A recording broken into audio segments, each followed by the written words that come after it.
Good morning, everybody. Mike Vacchi, PrincetonTrader.com, here for NTMarkets.com with your Friday morning pre-market webcast. Okay, S&P 500 daily chart for the E-mini, and it's jobs morning. So let's get this out of the way really fast. Don't game jobs, especially not today. I mean, the one thing that should jump out at you immediately when you look at this chart is that we are compressing violently on the Bollinger Bands. And at some point, we're going to expand. Now, we could have a jobs reaction today that doesn't expand the bands. As long as, it continues to revert to the mean and come back into that 20-day simple moving average, the green line there, the middle band, you could continue to see more consolidation into next week. Right now, the Bollinger Bandwidth is at 4.6 and change. It was at 4.6 and change right around here at the beginning of the year, before the bear trend move. So right in here. So we're kind of back to where we were. That means, we could begin to expand. We could continue to contract. I mean, you could, we saw Bollinger Bandwidths routinely, in the 2 to 1 and change area in the last few years. It's not unusual at all.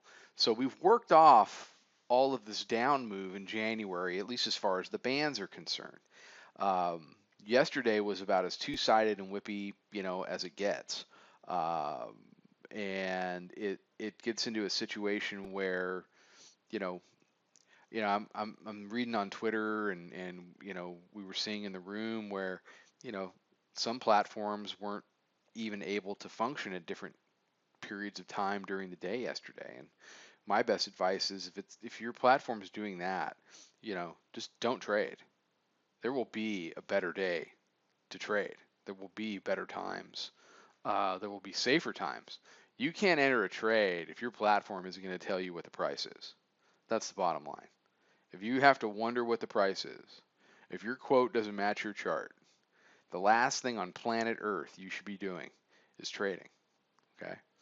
So as we head into the jobs report, I have a sneaking suspicion that platforms that struggled yesterday are going to struggle at 8:30.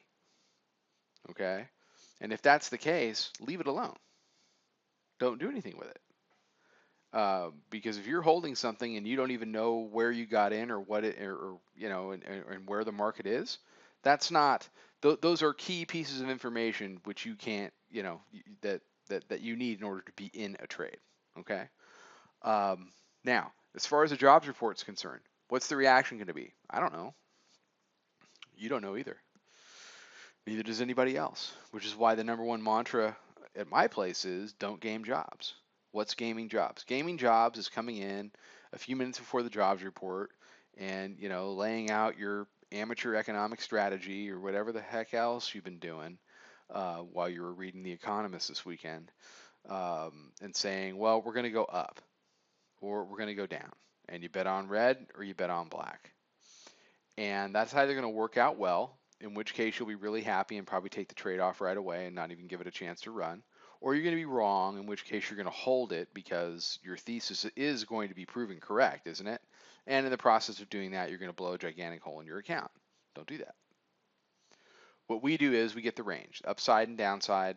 There'll be a reaction range, and then we play off of that reaction range. We're either going to get higher lows or lower highs. We'll break out, break down. A setup will reveal itself, or it won't, and that's okay too. So it's been a decent week. It's been a really choppy week. It's been a hard week to hold in either direction.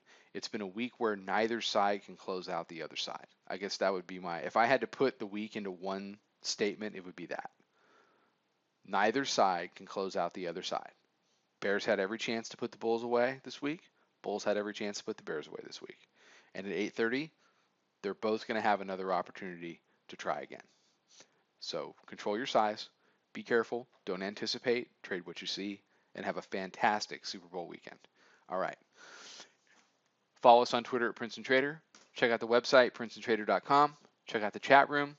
I'll be back with another webcast on Monday. Trade 'em well, everybody.